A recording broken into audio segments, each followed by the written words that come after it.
Ito ang nasasabi na pagkain na galing sa taas, hindi sa pagkain ng mga kanin na yano sa bunganga na pumunta sa tiyan, kundi ito ang sinasabi niya na pagkain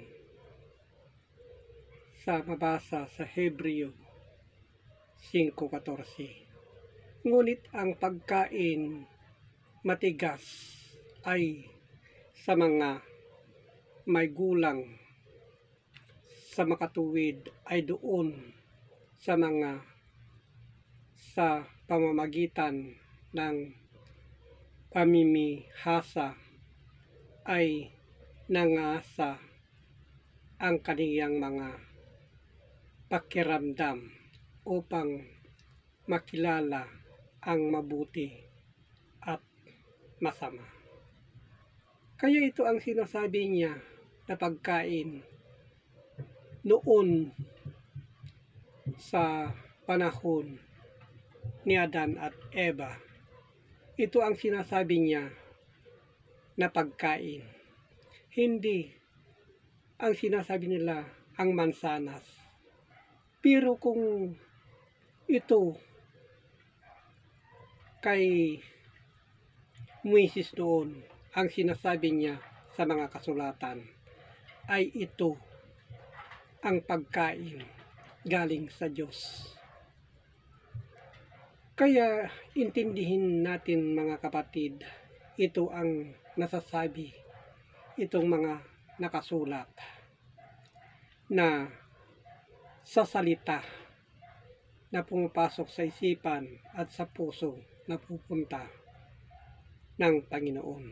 Ito ang nasasabi na pagkain.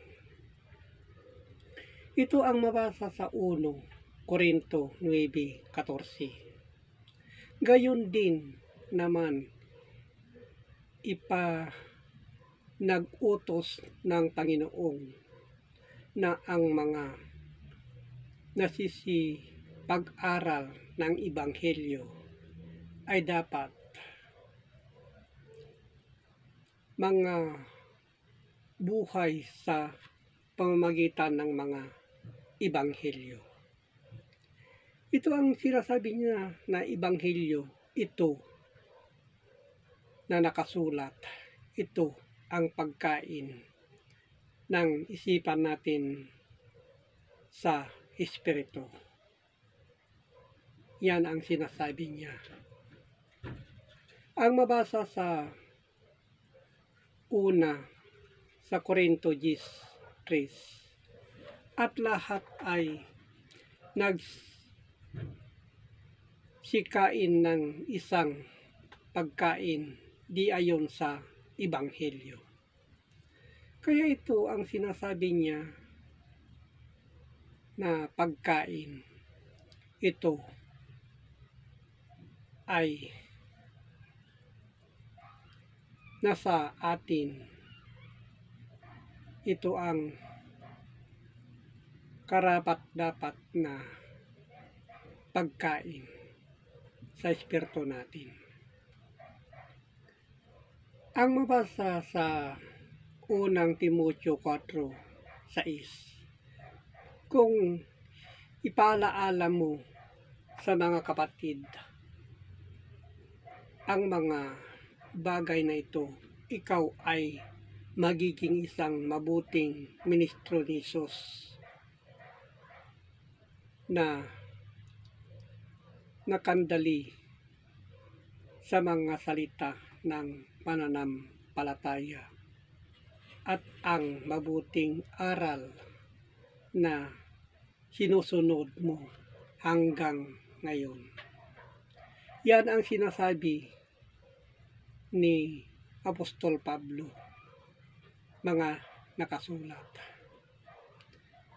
Kaya pinapaabot ko ito mga kapatid na nakasulat para ito ang pagkain ng espiritu natin kapag hiharap natin sa Panginoon,